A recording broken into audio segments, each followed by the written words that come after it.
quisiera comentar que estoy con la cantidad de conectados que estamos viendo y con suerte, bueno, a lo largo del webinar se van a ir sumando más gente. Ahora sí, me presento, mi nombre es Federico Cabestri, soy FRM certificado y embajador GARP en Argentina. Trabajo en el área de riesgo en Argentina Clearing, que es la cámara compensadora de Matt Barroff. Como cámara compensadora, el objetivo que tiene la empresa es asegurar la ejecución de todas las negociaciones que se den en el mercado.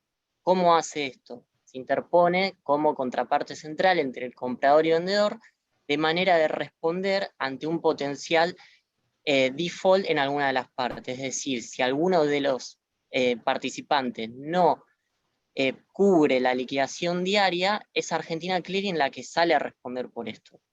Bueno, por este motivo es sumamente importante contar con una buena administración de riesgo. Esta administración de riesgo tiene que ser lo suficientemente sólida para cubrir variaciones que se den normalmente en día a día, pero también tiene que ser sólida para cubrir variaciones grandes que escapen la normalidad.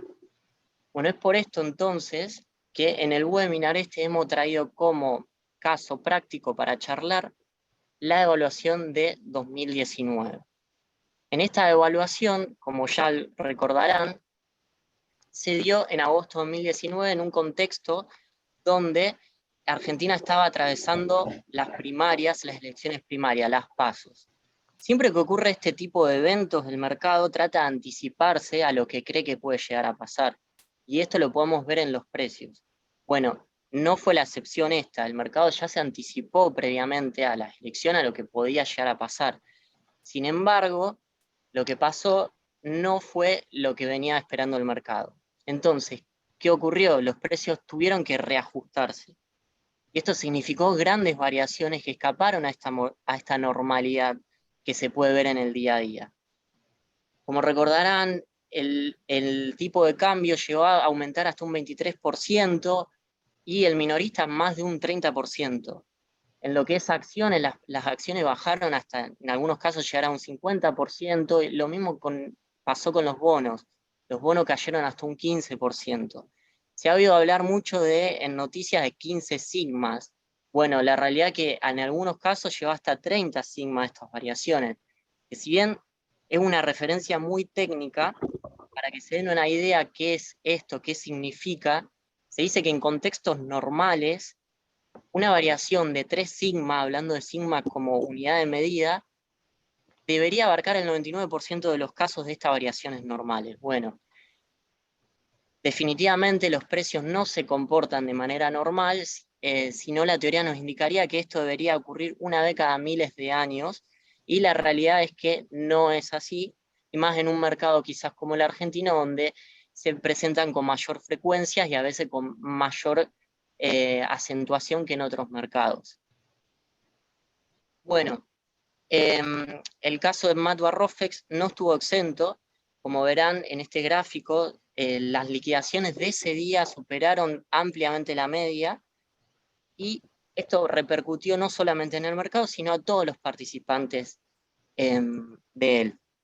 Así que bueno, habiendo hecho toda esta introducción, paso ahora a comentarles cómo tenemos estructurado este webinar.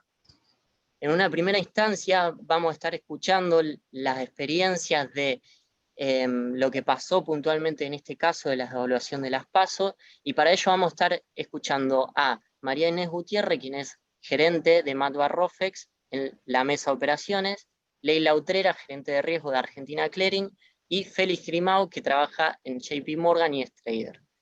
Luego, en una segunda instancia, vamos a hacer presentación de este programa de administración de riesgo que estamos trabajando de la MTR School, y para ello nos va a estar acompañando como invitado especial Jesús González, que es también un FRM certificado y embajador de Estados Unidos. Así que bueno, sin extender, paso ahora a darle las palabras a nuestros primeros expositores, y quisiera en principio preguntarle a cada uno de ustedes ¿qué fue lo que significó para ustedes este momento puntual, esta crisis de devaluación post-paso? No sé si quisieras empezar vos, Félix, a contarnos un poco de manera amplia qué significó para ustedes del lado del JP Morgan este evento. Buenos días, hola Federico, Leila, Meme, gracias por invitarme a compartir con la gente que está escuchando el webinar la experiencia que tuvimos en el manejo de riesgo de ese evento.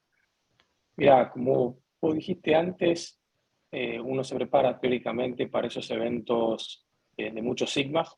Yo estando en ese momento en la mesa en Estados Unidos había pasado por circunstancias similares con lo que podía haber sido la elección donde se presentó Trump y Clinton y cómo se movió el mexicano, el DPEG del franco suizo. Hubo eventos donde hubo tanta volatilidad, pero en mi experiencia, yo hace 17 años que hago esto, nunca había algo similar en los movimientos de los activos. Probablemente el día de Trump el yen mexicano se haya movido de una manera similar, pero esto fue mucho más correlacionado con los activos argentinos y esa es la dificultad para el manejo de riesgo, ¿no? Entonces, eh, cuando uno lo mira desde el punto de vista teórico, yo creo que ayuda mucho intentar desglosar los distintos riesgos que uno va a tener que enfrentar al momento de tener una situación de estas características. Habiendo dicho eso, ni en el peor de los escenarios posibles uno se va a imaginar lo que sucedió, ¿no? Fue un tsunami perfecto que pone a prueba todas las capacidades de un exchange, ¿no? Es decir, bueno, las chicas van a hablarlo después, ¿no? Y yo te lo voy a decir desde el punto de vista de un cliente del exchange, donde para nosotros la manera en la cual sobrevivió a eso fue bastante positiva, en el sentido de que muestra la fortaleza del producto, ¿no? Es decir, eh, uno siempre dice, o en inglés decimos, hope for the best, prepare for the worst. En este caso creo que no estábamos preparados para el worst, pero inclusive en ese peor escenario que se materializó de tantos sigmas de movimiento, eh, sobrevivimos, ¿no? Obviamente cada cual va a tener su PNL, positivo, negativo, cada cual va a haber perdido o ganado plata, ¿no? Porque así es el, el sistema de futuros en ese producto en particular, ¿no? Eso después cuando le escriba los riesgos voy a ver cómo se puede tratar de ir segmentando o hedgeando cada componente del riesgo, pero creo que desde la experiencia de un usuario fue bastante difícil, pero fulfilling semana más tarde cuando se mantuvo el producto como en sí mismo. Perfecto, sí, muy claro. Bueno, y ahora pasando ya como para la visión más interna del mercado, estaría bueno que comenten ustedes su experiencia. Ley, no sé si querés arrancar o Meme. Vale. Bueno, como bien decía Félix, fue un evento de tipo tsunami. Para nosotros decimos que fue un ejercicio de estrés test en la vida real. No necesitamos diseñar un ejercicio de estrés más difícil o más exigente que este, porque realmente fue un evento totalmente fuera de toda previsión. Y para nosotros como Cámara Compensadora fue el mayor evento de liquidación a lo largo de la historia de Argentina Clearing como tal.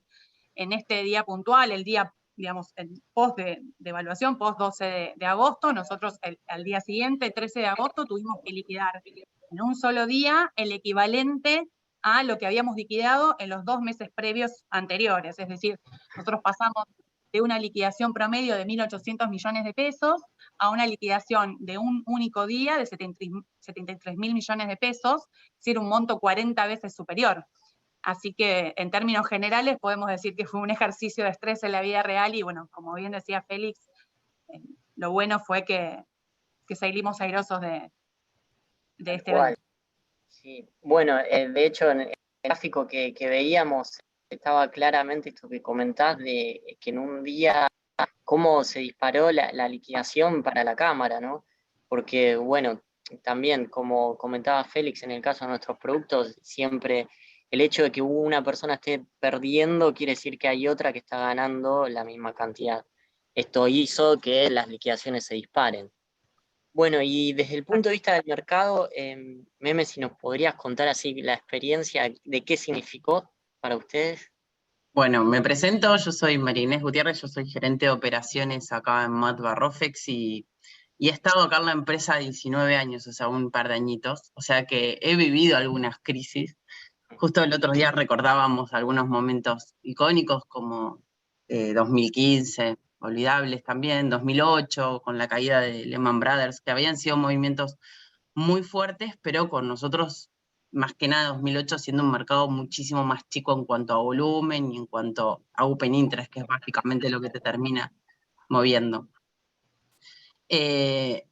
Marco dos momentos muy interesantes del 2019, previo a las PASOs, que fueron momentos de alta volatilidad, que fue cuando Macri eligió a Pichetto como candidato a vicepresidente.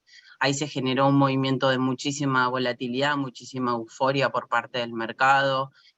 Por supuesto, nosotros como mercado siempre la volatilidad nos favorece. Veníamos de saltos de evaluatorios interesantes que nos había permitido, la verdad, tener volúmenes récord esos años. Y lo que pasó previamente fue que ese viernes tuvieron prácticamente todos los activos, más que nada todo lo que era renta variable y renta fija. El dólar ya se había acomodado bastante durante las ruedas anteriores, pero se sentía había como una sensación de euforia y de all-in, o sea, si están yendo todos para ese lado es que algo tiene que estar pasando allá.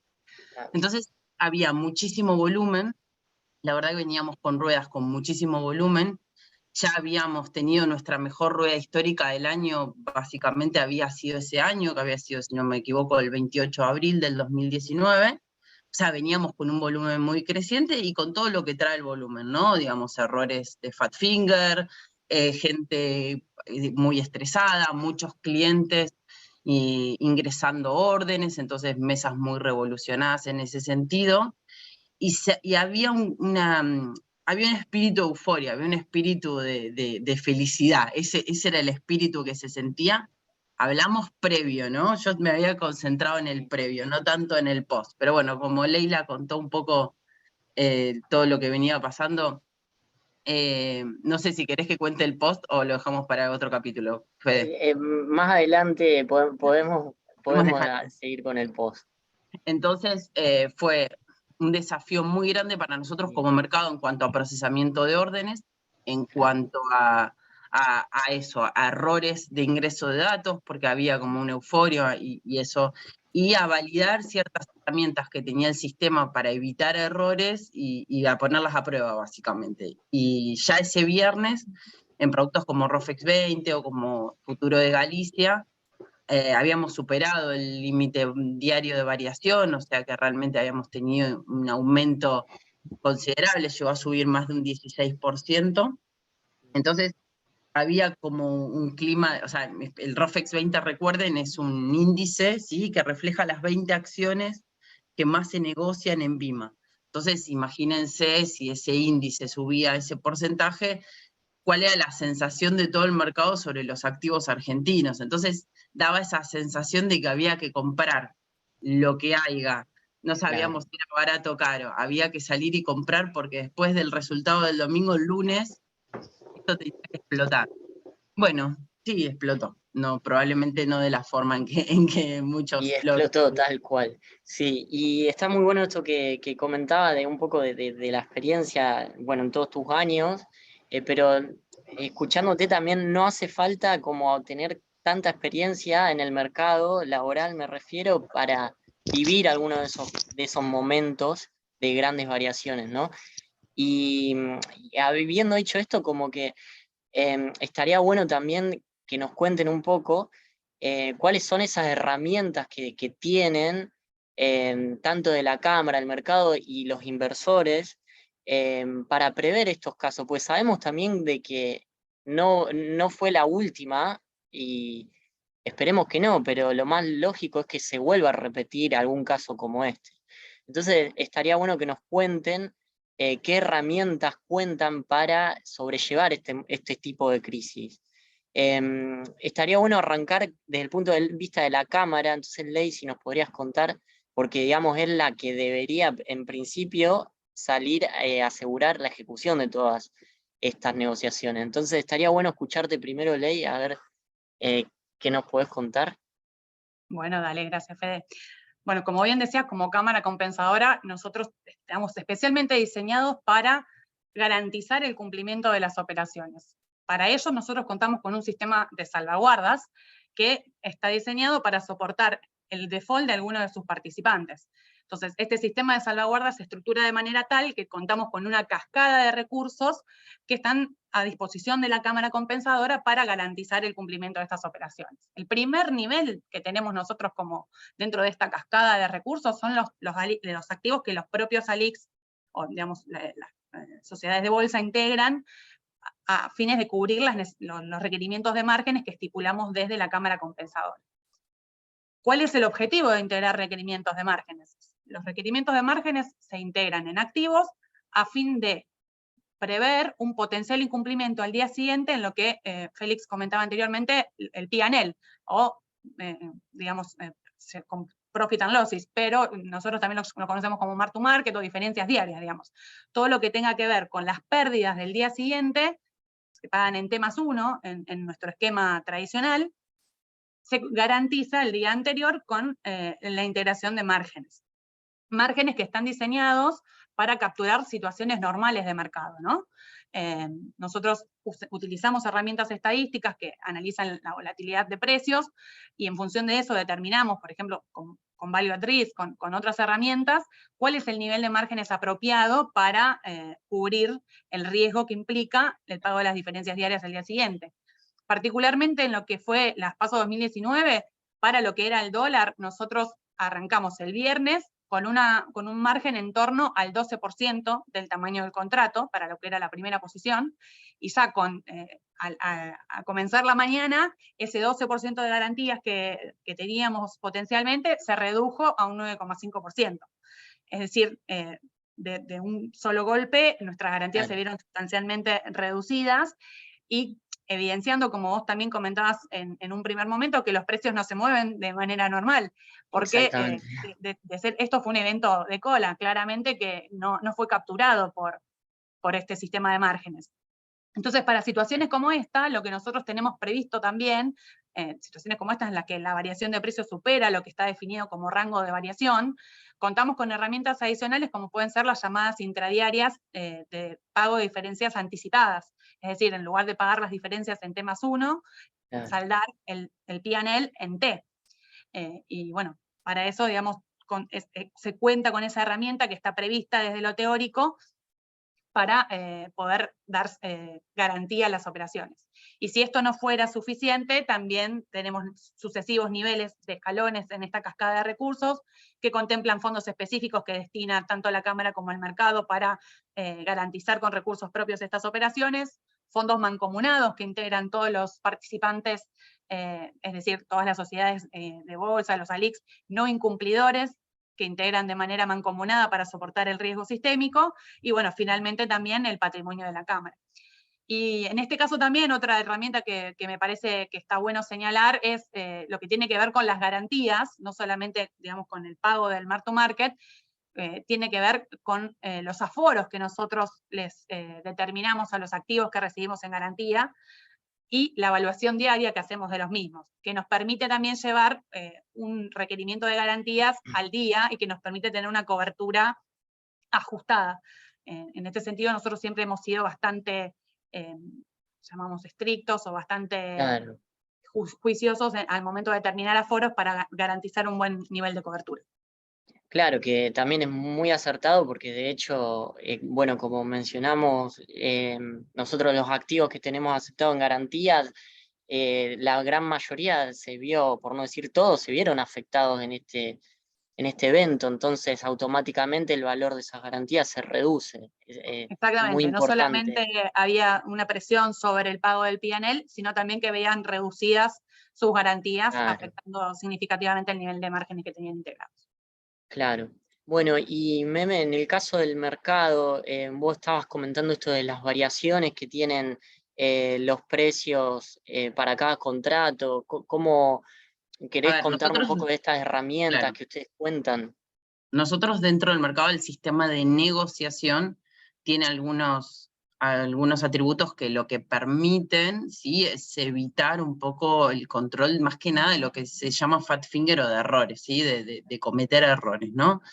Por un lado, nosotros tenemos parametrizado el sistema de forma diaria para que el precio máximo y el precio mínimo que se pueda negociar sea exactamente el margen que está pidiendo la cámara compensadora. Si bien queda así establecido, y eso es un valor que es un rango fijo, porque los márgenes son fijos, ese 12% que mencionaba recién Leila, Claro. ante situaciones como estas, y no ha sido la primera, y entiendo que no va a ser la última, el mercado siempre privilegia la continuidad del negocio. ¿Sí? No es que, como hay otros mercados, como por ejemplo en el CME, que una vez que en la negociación se alcanza el límite máximo de variación, se congela la operatoria, ¿sí?, se deja de operar hasta que se renueva el otro día. Pasó el año pasado, probablemente lo recuerden, con la guerra con Ucrania, que el trigo, justo para colmo, nosotros justo fin de semana de carnaval, tuvo casi 4 días consecutivos de límite al alza en lo que era el precio del trigo, o sea que se negociaba muy pocas horas y después se congelaba. Acá tenemos por comité de los productos la posibilidad de que los directores, ¿sí?, reunidos puedan determinar si se pueden ampliar esos márgenes. Entonces, en ese caso, hubo una ampliación de márgenes, ¿sí? La variación total durante el día no terminó siendo el valor del margen, porque eso sucede muchas veces, tenés muchos movimientos intradiarios, ¿sí? Entonces, había superado el margen, especialmente la posición corta, pero después, a medida que se siguió operando en el mercado spot y hubo un poco de presión a la baja, esos se fueron acomodando los precios. No fue lo que sucedió en ROFEX 20, donde hubo una caída del 26%, que prácticamente directamente duplicó el margen, con una alza del 20% el día anterior, o sea que entre el jueves y el martes más o menos la variación no fue tanto, se fue compensando un poco esa excitación del viernes con la depresión del lunes, ¿no? Le podríamos decir esa cuestión bien bipolar, ¿no? Claro. Lo otro que justo nosotros había sido una herramienta que le habíamos desarrollado relativamente hacía poco tiempo, son lo que son las bandas de precios dinámicos. Las bandas de precios dinámicos lo que permiten al operador es no comprar a un precio más alto ni vender a un precio más bajo determinado para evitar errores más que nada de tipeo.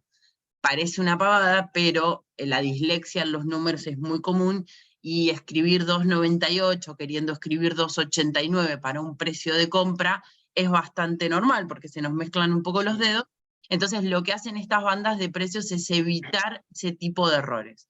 Ahora, esos días en donde básicamente imagínense que todos nos dormimos el domingo a la noche con todas esas noticias, aparte, si capaz que alguno de ustedes fue el caso, que tenía plata en alguna sociedad de bolsa que te permitía comprar dólares todo el fin de semana, y ya todo el fin de semana ya había un precio el domingo a partir de lo que se estaba operando en esas aplicaciones, y ya había un montón de rumores, el lunes el dólar podía valer cualquier cosa, era un poco esa frase, ¿no? Entonces, ese día se tuvieron que liberar un poco esas variaciones de precios, porque la verdad que no funcionan para esos días, ¿sí? Funcionan para días regulares, pero no para días de fuertes movimientos. Y lo otro que, digamos, desde el mercado tenemos bots, ¿sí?, que lo tenemos más que nada conectados a una aplicación que se llama Slack, que es de mensajería interna de la organización, pero que es una mensajería muy utilizada por todas las empresas, que nos van tirando alertas como para que nosotros vayamos a revisar algunas situaciones en particular y poder contactar a los operadores.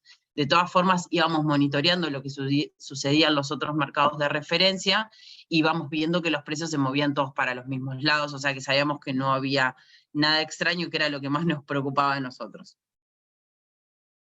Perfecto. Bueno, Félix, ahora me gustaría escuchar ahí desde el punto de vista de un inversor cuáles son un poco las herramientas que cuentan como para prever casos como estos. ¿Qué fue lo que ustedes ya tenían de antemano para ir sobrellevando estas grandes variaciones? Si nos podrías contar un poco de eso. Sí, claro. A ver, lo que nosotros tratamos siempre es entender todos los riesgos directos e indirectos en una posición, ¿no? En particular, en mi interacción con el exchange eran futuros de peso dólar, ¿no? Entonces lo que tratamos de desglosar es todo lo que puede estar relacionado con esa posición, desde cómo se va a comportar mi producto frente a movimientos en el spot, cómo se va a comportar mi producto frente a movimientos en las tasas de interés, cómo se va a comportar mi producto frente a cambios en los calendarios, es decir, si hubiese un unscheduled holiday, como le decimos nosotros, un periodo cambiario, ¿qué va a pasar? ¿Se cierra? ¿Cómo se va a determinar los precios? ¿Qué va a pasar con las garantías que yo estoy poniendo, ¿no? Necesito garantías, ¿cómo las puedo obtener? ¿Necesito tener títulos o puedo alquilar los títulos y postearlo en garantías? Mucha gente no solo perdió en las posiciones, sino que perdió en las posiciones que tenía posteadas como colaterales, ¿sí? Claro. ¿Cuál es el tamaño máximo de mi posición que puedo absorber en caso que tenga un P&L masivamente negativo, como este caso, ¿no? Porque no solamente es la liquidación de mis garantías, sino también está cómo afecta eso al resto de mi negocio, no solamente al P&L que tengo sobre la posición direccional que tengo en el exchange, sino sobre el resto de las cosas. Ese colateral que estoy usando es mío, no es mío. Si se lo tengo que devolver a otro, ¿qué pasa cuando se lo tengo que devolver?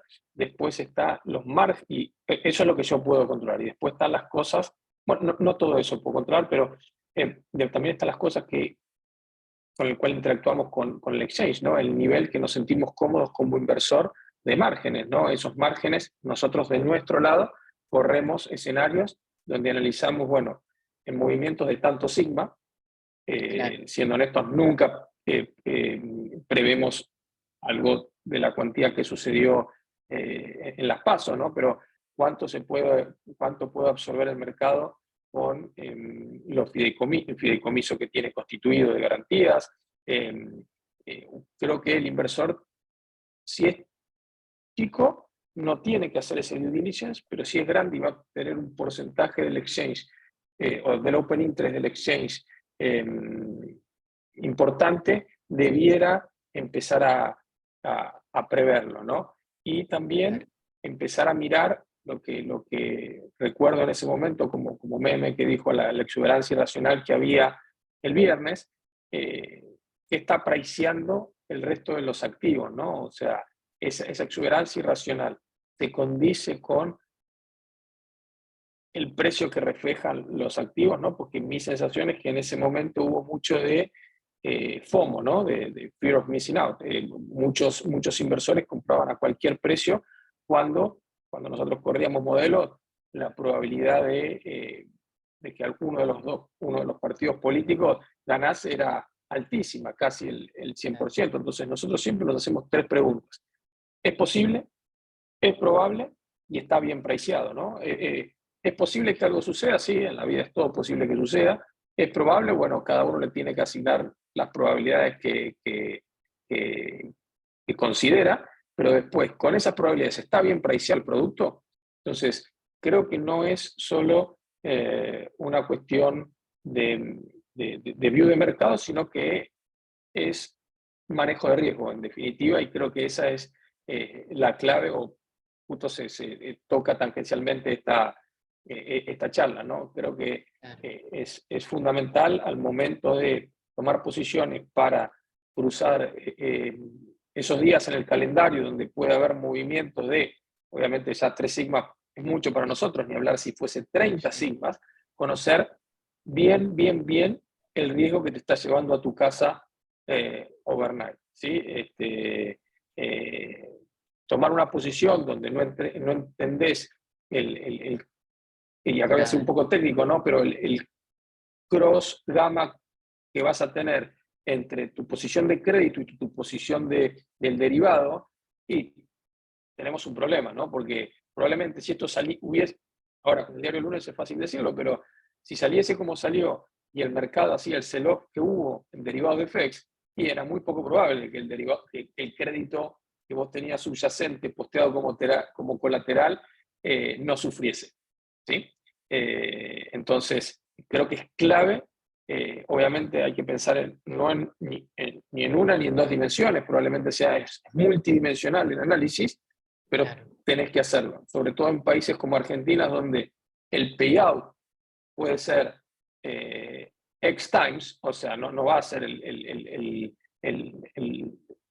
payout, y ahora hablo un poquito de mercado, ¿no? Pero fíjense el movimiento que tuvo los activos argentinos en los últimos 3-4 meses, cuando completamente uncorrelated del resto del mundo. Bueno, esos movimientos vienen con un riesgo mayor, ¿no? Por eso los movimientos, o sea, el beta que tiene Argentina, por algo hay que entenderlo, hay que actuar en consecuencia, creo que se puede sobrevivir esos eventos, ¿sí? Y se puede limitar el riesgo, inclusive siendo positivo a las PASO, uno podría haber limitado las pérdidas que corría, ¿sí? Pero hay que hacer el due diligence, hay que hacer el deber en casa, hay que sentarse y no operar como un maniático, siendo all-in, como dijo Meme, que esa era la sensación que había el viernes Claro. a las 2 de la tarde cuando circulaban esas encuestas, ¿no? Exactamente, sí. Recalco esto que comentás de la importancia de la administración del riesgo. En definitiva, que como vemos no es solo de un lado, ni del mercado, ni de la cámara, ni solo de los inversores, sino que de todos. De hecho, también está muy bueno, me quedé con el comentario de que ustedes también evalúan los recursos financieros que cuenta la cámara y el mercado para ir a responder en casos de crisis. Esto es una práctica muy habitual en grandes inversores y en definitiva nos lleva también a que una buena administración del riesgo es algo que nos interesa a todos y que nos lleva, es para un bien común, digamos, ¿no? Después me gustó mucho también estas 3 líneas con las que se manejan para evaluar situaciones donde ven si es posible, si es probable un caso y bueno, en base a eso ir tomando decisiones. Está muy bueno. Y ya que está, aprovecho para continuar con vos, Félix, para consultarte puntualmente el día ese, si hubo algo que, digamos, no fue igualmente según lo previsto. Sabemos que, bueno, ustedes cuentan con todo este análisis previo. ¿Hubo algo que les llamó la atención, alguna herramienta que no pudieron aplicar o que tuvieron que aplicar y no tenían pensada? Algo que nos puedas comentar durante ese día puntual y bueno, los consecuentes días también, porque entendemos que no fue solo de un día para el otro, sino también tuvo repercusiones en los días siguientes este evento. A ver, sí, sin entrar en cuestiones específicas de mi firma que no puedo discutir públicamente, sí te puedo decir que fue mucho más del máximo de movimiento que hubiésemos esperado, ¿no? Lo que hubo. Obviamente nosotros para esos eventos nos preparamos con análisis y es recurrente, ¿no? Y voy un poquito para atrás lo que dijiste vos, que los grandes inversores hacen el due diligence del exchange, estamos permanentemente haciendo eso, ¿no? Después de lo que sucedió con el níquel y las posiciones que hubo en Londres. los exchanges en Londres, nosotros tuvimos que hacer un due diligence, estuvimos trabajando con el equipo de Leila y lo hacemos siempre. Obviamente yo ya estoy de vuelta corriendo los modelos de cuál debiera ser el margen óptimo frente a un salto discreto del tipo de cambio en el día 2 o en el día 1 de la nueva administración, Claro. si hubiese una nueva administración, ¿no? Eso lo hacemos permanentemente. Ahora, esos saltos nosotros los ponemos discrecionales, es decir, los escenarios los hacemos de manera discrecional. Y en el peor de los escenarios que nos imaginamos fue el escenario que se materializó. Habiendo dicho esto, nosotros tuvimos un equipo específico trabajando con, no solo ese día, ¿no? Es un equipo que también trabajó cuando fue en diciembre 15, ¿sí? Claro. Haciendo un follow-on permanente de cómo venía el tema de las compensaciones, la garantía, el posteo de colaterales, etcétera. O sea que nos preparamos, sí, no fue suficiente, hubo que trabajar muchísimo ese día, lo que yo también quiero transmitir a la gente que está escuchando es que esto es un trabajo conjunto, ¿no? Obviamente, no quiero ser el Grinch ni mucho menos, pero me imagino que a medida que nos acercamos a la fecha de las elecciones, el exchange también va a estar analizando otras cosas. Posiblemente, no sé si probablemente, pero es posible que se modifiquen los márgenes, pero eso es en el mejor interés del mercado, ¿no? Obviamente me parecería una irracionalidad mantener los leverage, ¿no? El leverage viene determinado por el nivel de márgenes que nosotros tenemos en una exposición cuando está todo bien que cuando está todo mal. De la misma manera que vos no gastás la misma plata cuando estás en vacas gordas y cuando pueden venir vacas flacas, no mantener tu nivel de gasto. Bueno, acá es lo mismo, ¿no? Uno tiene que tener un approach que va variando en función de las circunstancias en las cuales uno está viviendo en ese momento. Entonces yo creo que esto va both ways. Quien usa la herramienta tiene que estar agradecido de que realmente se sobrevivió algo que fue heavy metal. O sea, yo creo que el inversor promedio no, muchas veces pierde dimensión de lo que fue ese día, ¿sí?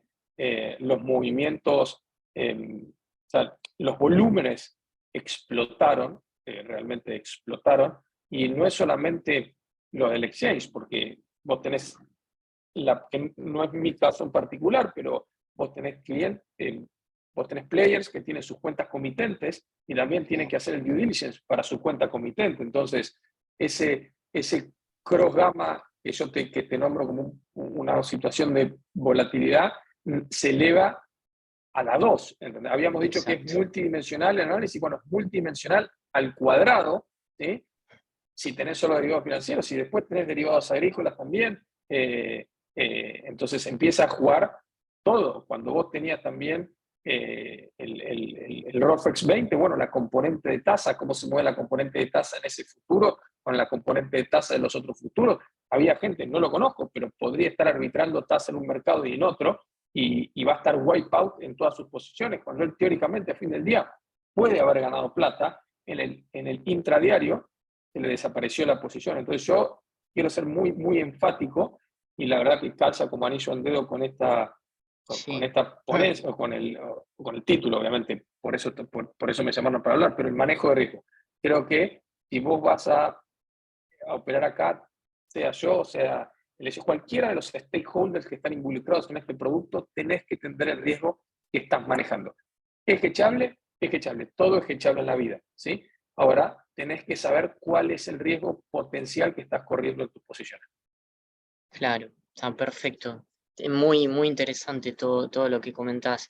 Bueno, para ir cerrando ya, me gustaría que brevemente si nos pueden contar qué les dejó esto, qué aprendizaje, teniendo en cuenta también que, como estábamos diciendo, no va a ser la última de las veces, lamentablemente, y entonces siempre a medida que uno va previendo puede tener herramientas o no, pero la práctica después siempre nos va sorprendiendo. De hecho, como vos comentabas, Félix superó lo que tenían esperado como una situación, un escenario de estrés. Entonces, me gustaría preguntarles qué enseñanza les dejó de manera breve. ¿Querés, Ley, desde el punto de vista de la cámara, contarnos un poco? Dale, cómo no. Bueno, un poco vinculado también con esto que decía Félix, los aprendizajes tienen que ver con los niveles de márgenes y la prociclicidad, de alguna manera, ¿no? Contar con niveles adecuados de márgenes que anticipen la probabilidad de eventos futuros de cola, y que no tengamos que estar haciendo aumentos de márgenes en los momentos de estrés, sino que esto se prevea de alguna manera de forma anticipada, considerando pisos de volatilidad al momento de hacer los análisis que determinan el nivel de márgenes, considerar add-ons que contemplen situaciones de estrés en estos requerimientos para que no lleguemos a estas situaciones con la probabilidad de que el margen nos quede chico, ¿no? De alguna manera, y que sucedan eventos como esto. Y claro, bueno, quizás también herramientas que se nos pueden llegar a ocurrir, además de digamos, tratar de evitar esta prociclicidad y contemplar estos componentes en los requerimientos del margen. También podría ser en eventos como estos tener la capacidad de pedir márgenes extendidos frente a eventos que generen fuerte incertidumbre, trabajar en herramientas de ese estilo también. Pero básicamente los aprendizajes están vinculados a la prociclicidad y al diseño de los escenarios de estrés. Exactamente, sí, que tiene que ver entonces con no pedir menos porque hoy estamos bien, cosa de cuando estemos mal, de golpe ir a pedir más porque acentuamos, ¿no?, la gravedad de la situación. Fuego al Claro, incendio. exactamente. Sí, tal cual. Bueno, y Meme, desde el punto de vista del mercado, algo así que nos quieras comentar breve como enseñanza que les dejó.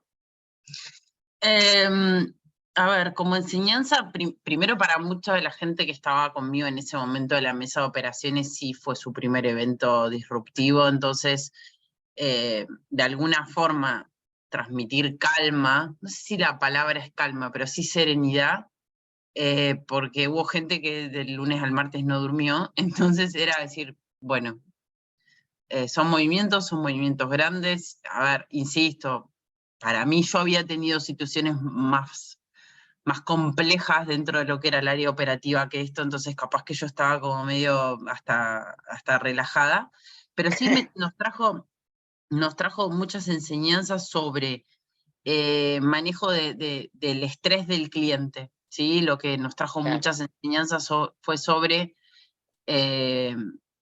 mantener la calma ante personas que estaban realmente pasando un momento de muchísimo estrés porque estaban perdiendo muchísima plata o no viene el caso. Sí, esa situación de que ante una situación de estrés, nuestra función dentro del área de operaciones, aparte del área operativa, termina siendo de contención y de calma, ¿sí? De escuchar, de no opinar, de no intentar nada, y eso me parece que suma muchísimo en una situación de estrés, personas que realmente están a los gritos pelados por lo que gritaron esos días, y eso que estaban gritando menos que antes, nos trajo esa enseñanza de poder, digamos, decir, bueno, en una situación de estrés hay que mantener la calma, hay que ser empáticos con lo que les está pasando, y con que uno está viendo una parte muy chica que es su resultado en los derivados. Que a veces uno podía ver pérdidas gigantes, pero que en realidad eso estaba cubriendo una posición, o podías ver ganancias, pero sin ver que capaz que hacía 6 meses que venían perdiendo. Y me parece que también nos trajo a todos una lección de humildad, ¿no? De bueno, digamos, no hay por qué, no hay que subirse a esas grandes olas, hay que mantener lo que uno piensa, y hay que, bueno, a ver, no dejarse llevar por la emoción de, Exactamente, ¿no? sí.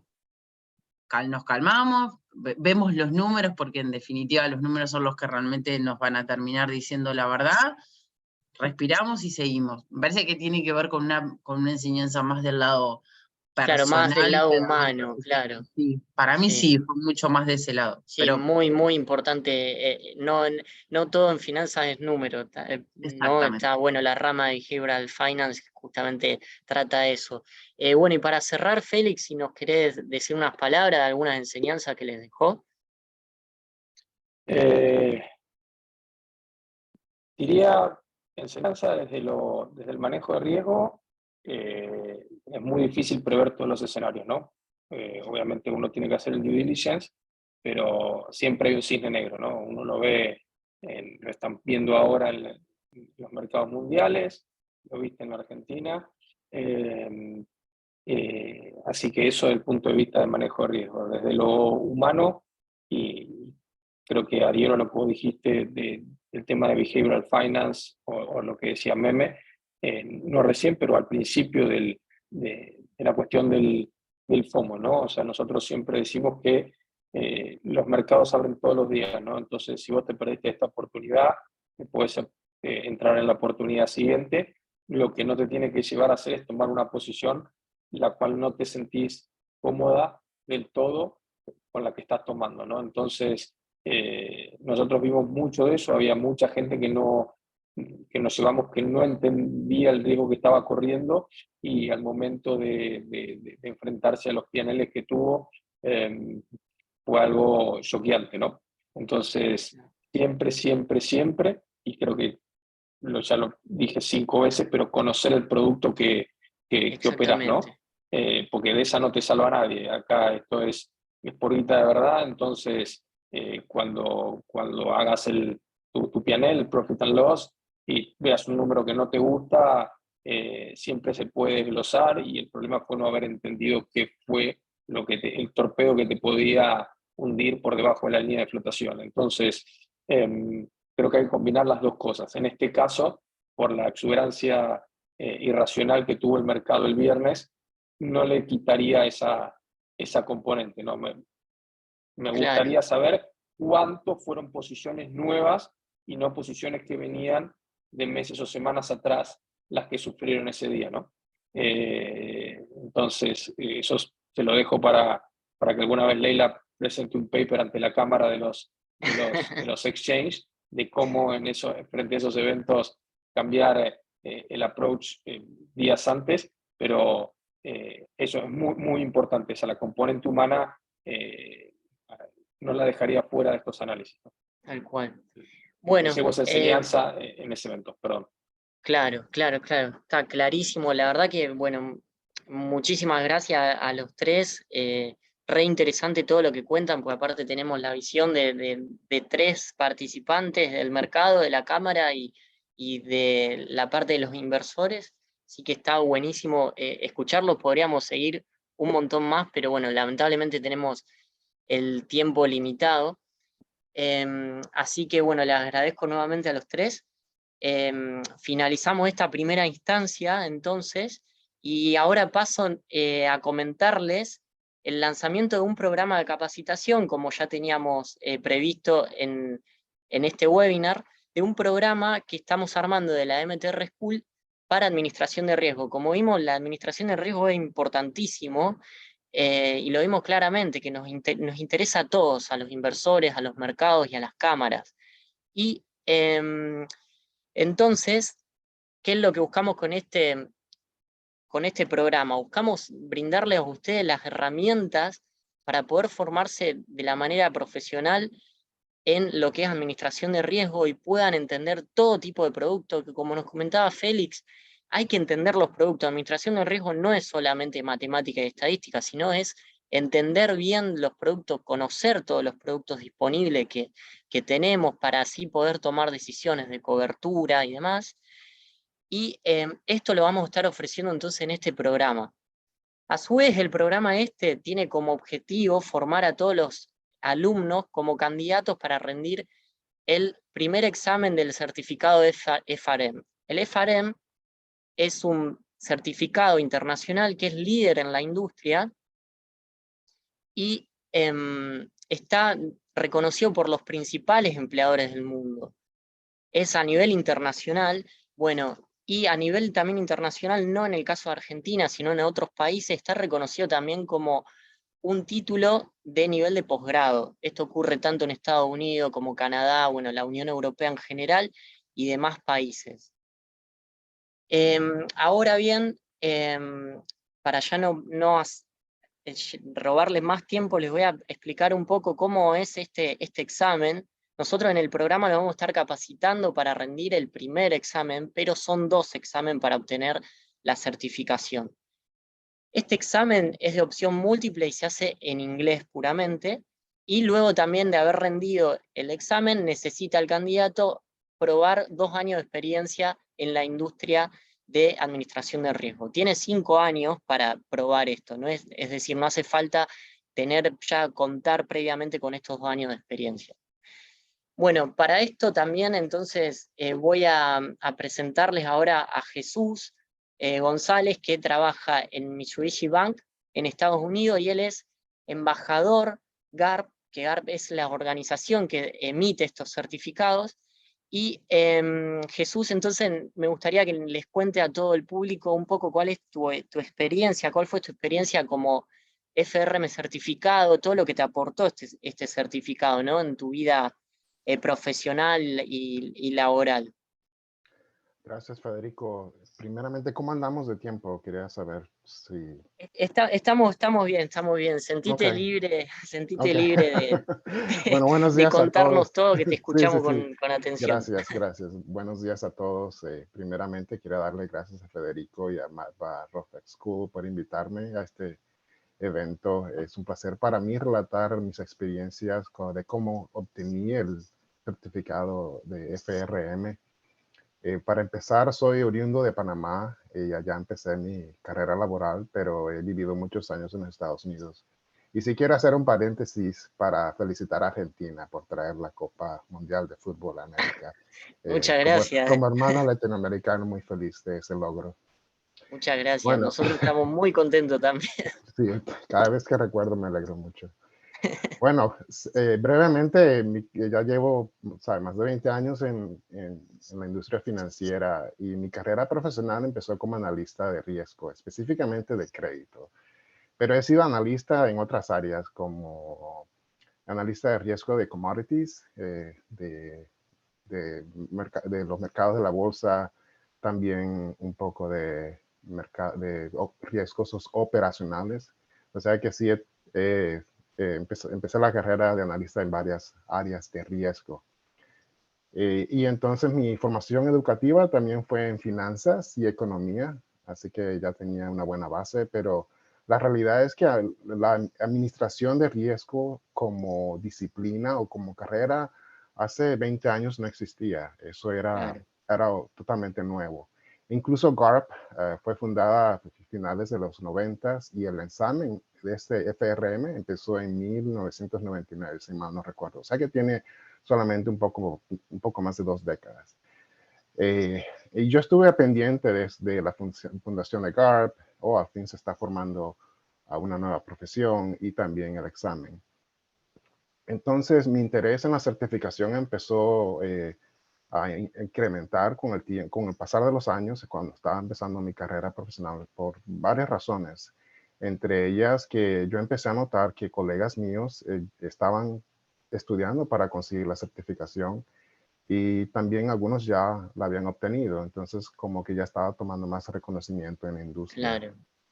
La otra razón es que quería conseguir otra certificación para avanzar profesionalmente, para avanzar en puestos con más responsabilidad y puestos más altos, pues no solamente quedarme analista toda mi vida profesional. Exactamente. Y últimamente, para afianzar y aprender nuevos conceptos de administración de riesgo que realmente uno no aprendía en mi formación académica o también en el trabajo, porque riesgo toca muchas áreas de finanzas, no solamente mercados. Crédito siendo una de las áreas más grandes. Entonces eso también me interesó porque es, ¿sabes? Curiosidad intelectual y profesional de aprender otras áreas de riesgo. Entonces con eso decidí tomar el examen. Y yo tuve la certificación en 2014, o sea que Sí. hace varios años. En cuanto a la preparación para el examen, el obstáculo más grande es el tiempo, porque eso toma, según GARP, toma entre 100 y 200 horas estudiar para un examen. Claro, el número de horas depende de la preparación previa que ya uno tiene, Tal académica cual, o profesional. O sea que eso depende. Yo no estudié 200 horas porque ya tenía ¿sabes? Preparación en finanzas y experiencia en la banca y en los mercados. Así que, pero para otras personas que entran como de primera vez al ámbito del mercado financiero sí puede tomar hasta 200 horas. Y el obstáculo ahí es balancear el tiempo entre estudio y la vida personal y profesional. Así que eso tiene que pensarlo bien porque es una inversión de tiempo y va a quitar tiempo de todas estas otras áreas personales. exactamente.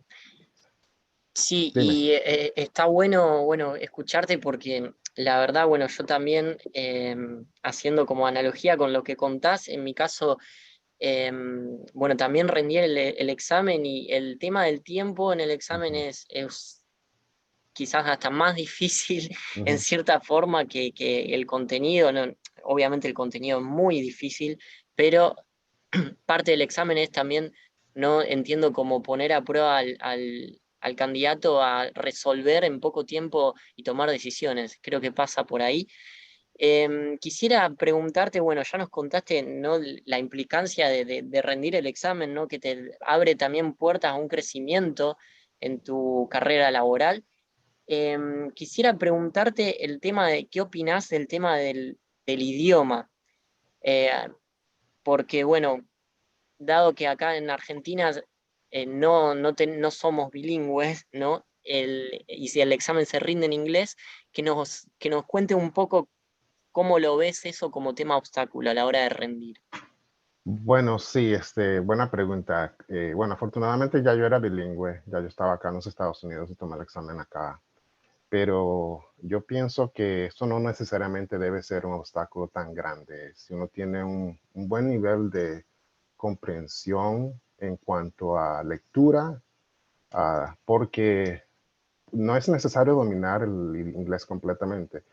Para dominar un idioma se necesitan no solamente leer y entender, sino se necesita escuchar y entender, se necesita poder hablarlo y escribirlo. Pero obviamente este examen solamente se trata de comprender la lectura. Y también el otro aspecto de este examen que lo hace más, no sea más fácil, pero menos engorroso, es que los términos y el vocabulario que se utilizan en este examen es bien técnico. Y muchos de esos conceptos a lo mejor ya los han aprendido en español.